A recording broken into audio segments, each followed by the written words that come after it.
Assalamualaikum warahmatullahi wabarakatuh.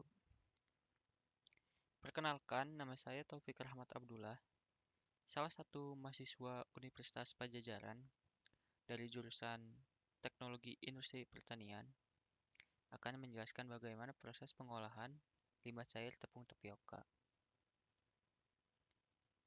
Sebelum kita lanjut ke proses pengolahan limbah tepung tapioka, kalian tahu apa tepung tapioka itu? Nah, tapioka atau yang terkadang disebut dengan nama kanji adalah tepung pati yang diekstrak dari umbi singkong. Tepung tapioka juga mempunyai beberapa sebutan lain, seperti tepung singkong, aci sampo dalam bahasa Sunda, dan aci bolet dalam bahasa Jawa. Nah, sekarang ada proses tahapan produksi tapioka. Yang pertama, ubi kayu kita sortasi untuk memilih antara ubi kayu yang rusak dan yang bagus. Nah, kenapa demikian? Dikarenakan ubi jelek atau yang rusak memiliki rasa pahit yang disebabkan oleh asam sianida. Nah, apabila ubi kayu masuk ke proses selanjutnya dan menjadi tepung tapioka, ini dapat menyebabkan tepung tadi menjadi beracun yang disebabkan oleh asam sianida tadi. Di ubi kayu yang bagus, kandungan asam sianida tadi memiliki yang memiliki kandungan yang sangat sedikit. Oleh karena itu, bisa bisa atau aman untuk dikonsumsi. Setelah kita sortasi masuk ke proses pengupasan. Nah, di sini ubi tadi dikupas dan dipisahkan antara kulit dan daging dan bagian-bagian yang tidak diperlukan kita buang. Setelah kita kupas, masuklah ke proses pencucian. Nah, di proses ini daging ubi tadi dicuci hingga bersih dalam bak yang berisi air dengan cara diremas. Hal ini bertujuan untuk memastikan hilangnya kotoran yang menempel pada daging ubi tadi. Setelah kita cuci, lalu kita masuk ke proses pemarutan. Pada proses ini bisa dilakukan secara manual maupun dengan mesin. Ubi diparut hingga halus dan menjadi bubur yang tujuannya untuk memecahkan dinding sel agar butir pati yang ada di dalam dapat keluar. Nah, setelah menjadi bubur umbi, lalu kita masuk ke proses pemerasan atau ekstraksi. Nah, tahap ini dilakukan dengan kain saring sehingga pati dapat lolos dari saringan sebagai suspensi pati. Nah, setelah menjadi suspensi pati, masuklah ke proses pengendapan. Nah, di sini suspensi pati ditampung dalam wadah pengendapan. Nah, tujuannya untuk memisahkan antara air dan pasta tepung. Nah, setelah menjadi pasta, tahap berikutnya ialah pasta dikeringkan hingga kandungan airnya di bawah 14%. Bisa dilakukan dengan cara dijemur oleh sinar matahari maupun di oven dalam oven. Nah, hasilnya pasta pati ini berupa tepung kasar. Nah, tepung kasar ini harus digiling supaya menjadi tepung yang lebih halus dan menjadi tepung tapioka. Nah, limbah tepung tapioka itu terdiri atas limbah padat yang biasa disebut onggok berupa kulit dan ampas, dan ada juga limbah cair. Limbah padat kulit diperoleh dari proses pengupasan, sedangkan ampas yang berupa serat dan pati diperoleh dari proses penyaringan. Limbah cair industri tapioka dihasilkan selama proses pembuatan, mulai dari pencucian sampai pengendapan.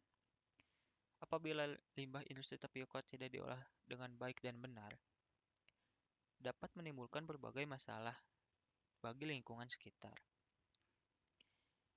Nah, kualitas tepung tapioka juga ditentukan oleh warna, kandungan airnya, banyaknya serat, dan tingkat kekentalannya.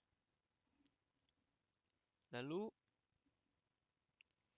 di sini ada limbah cair dari tepung tapioka. Berasal dari pencucian ubi, terutama terdiri atas polutan organik, kulit ubi, tanah atau pasir, serta proses suspensi tepung.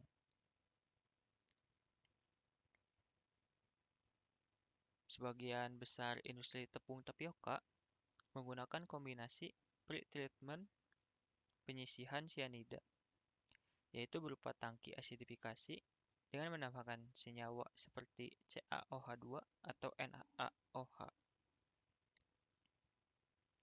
Nah, di sini ada beberapa karakteristik limbah tepung tapioka. Yang pertama, warnanya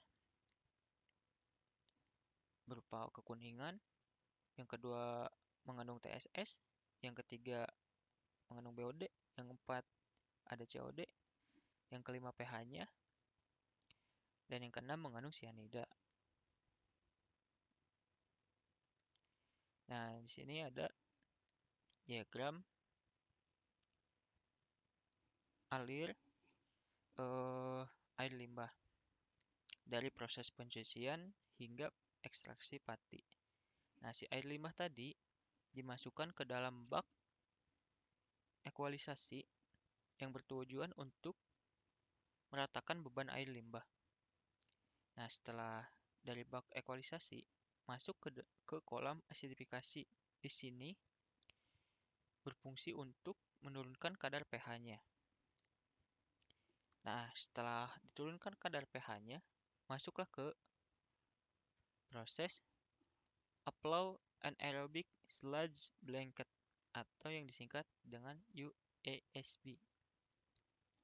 Nah, di sini itu air limbah masuk ke dalam tangki dari bawah ke atas secara vertikal, yang di dalam tangkinya sudah terdapat mikroorganisme. Nah, setelah keluar dari tangki UASB, masuk ke dalam bak sedimentasi. Nah, di bak sedimentasi ini memanfaatkan gaya gravitasi yang bertujuan untuk menghilangkan materi tersuspensi atau vlog kimia. Nah, setelah dari bak sedimentasi, masuklah ke kolam 1 bak pengendapan hingga ke kolam 17 pengendapan atau kolam stabilisasi. Setelah dirasa air limbah tadi sudah aman untuk lingkungan, maka dibuanglah ke lingkungan.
Keren ya, gelasnya.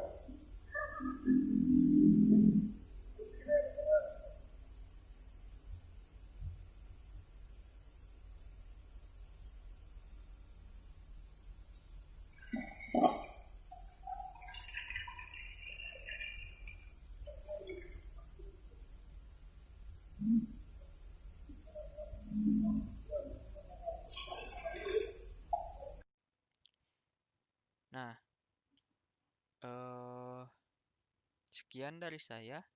Apabila ada kesalahan, mohon maaf. Dan apabila ada pertanyaan, tolong tulis di kolom komentar. Sebelumnya terima kasih. Wassalamualaikum warahmatullahi wabarakatuh.